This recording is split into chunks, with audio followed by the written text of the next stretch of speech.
Hey everybody, Chris the old ass retro gamer here, and welcome to another episode of Top 3 Tuesday. Today's topic is a genre that doesn't really get a lot of love nowadays. It's been on the outs for quite a while, and it kind of had this really high peak, and now it's like kind of at the bottom of the barrel.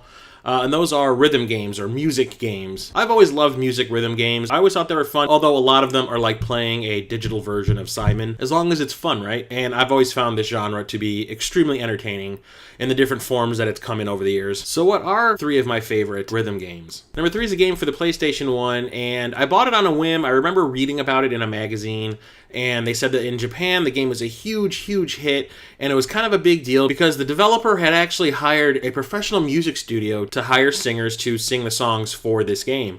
And a lot of them were in English, some of them weren't, but when it was released in the US, those were redone in English. And that is Bust a Groove. And Bust a Groove is a very simple game about dancing. So what this game is like a versus game. You are dancing against somebody else, and the person with the most points at the end of that round wins. And it's basically like playing Simon. You are given a string of controller movements you have to make that you have to finish by the time a little counter gets down to a certain point.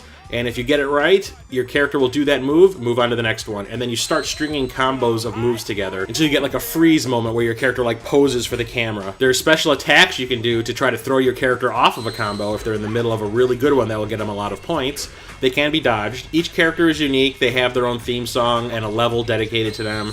And they have their own specific dance moves. Some of them everybody shares towards the beginning of their combos, but the further you get into it, their own personal style comes out, which is really cool. They actually rotoscoped real dancers to get some authentic moves, which I thought was a really unique touch. Graphics are very good for a PS1 game. The music is what this game is all about, and it is fantastic. I mean, not every song is a winner, but there are some that were so catchy back in the day that me and my friends who would play this a lot, I mean, all of my friends were into this game back then. We'd be humming, singing the songs. It was crazy. So much fun. For a good year, this was like the party game. Can't say the same thing about the sequel. A lot of the songs were terrible. It was done by a different company. Just not as much fun. Some of the new characters were kind of... But this one is perfection. And it still holds up. My number 2 pick is an import, a game we never got over here. A series we only got over here, I do believe, on the PlayStation 2 for one game, which kind of sucked, but... Beatmania Append Third Mix. Append basically means add-on. You actually need the original Beatmania to play this because you need to boot this one up before you can play this. Beatmania is the grandfather of...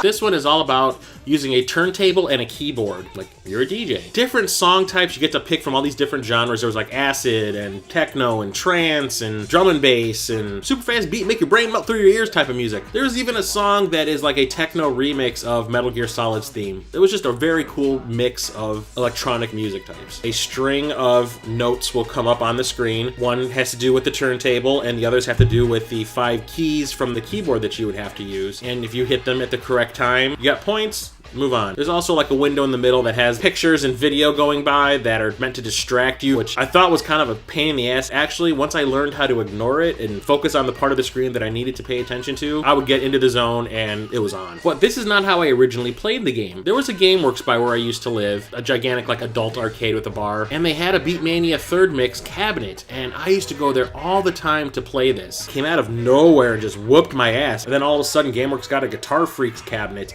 and my life was complete. Guitar Freaks is the godfather to... all by Konami. They were willing to experiment back in the day before they decided to focus on pachinko machines. This is a great series of games. I have like 8 Beatmania games for the PlayStation 1 that all require the original game to play. There was tons and tons of add-ons for this game and for Guitar Freaks. So much fun. And my number 1 pick is something I have talked about before. It was in my top 10 video games of all time. Rock Band 2. Guitar Hero started off the resurgence of the music genre. Rock Band was the one that solidified its place in history by giving you not only a guitar, but a microphone to sing with and a drum kit. And it was awesome. Like I said in that top 10 video games of all time video, I had so many Rock Band parties, so many, and every one of them was fun. My only problem with the original Rock Band is that 90% of the songs were covers of songs by people that worked for Harmonix or, you know, just cover artists in general. Rock Band 2 was where 90% of the songs were the real deal, that were licensed songs by the real bands. And it was such a great mix of old and new. It was such a cool track list of songs that it blew my mind. And on top of that, you could transport your songs from the original Rock Band into this one And then you had all the DLC songs that were coming out on a weekly basis. The amount of songs you can play in this game was mind-boggling. And having 4 people playing at once, 1 on guitar, 1 on bass, 1 on drums, and 1 singing, perfect party game. So much fun, especially if you have that many friends that are willing to embarrass themselves in front of each other like I did. Just like Beatmania, you had a string of notes that would come towards you and in a bar that you had to time your strum with, or your drum hit with, or your singing with to get the points that you need. And then if you hit certain notes in a row, you'll start building up a power meter that can unleash a multiplier, which doubles your points, triples your points, quadruples your points. There's just so much stuff to do. There's even like a story mode for a single player. You can even have a story mode for an entire band. As far as I was concerned, this was like the perfect version of this game, and the one that I had the fondest memories playing. And there you have it, my top 3 rhythm games. What are your top 3 rhythm games? Let's see a response video telling us your top 3. I would love to hear from you. There's plenty of these games out there to choose from, but I would love to hear what your selections are. And until next time, and the next Top 3 Tuesday video, I am Chris, the old ass retro gamer, signing off.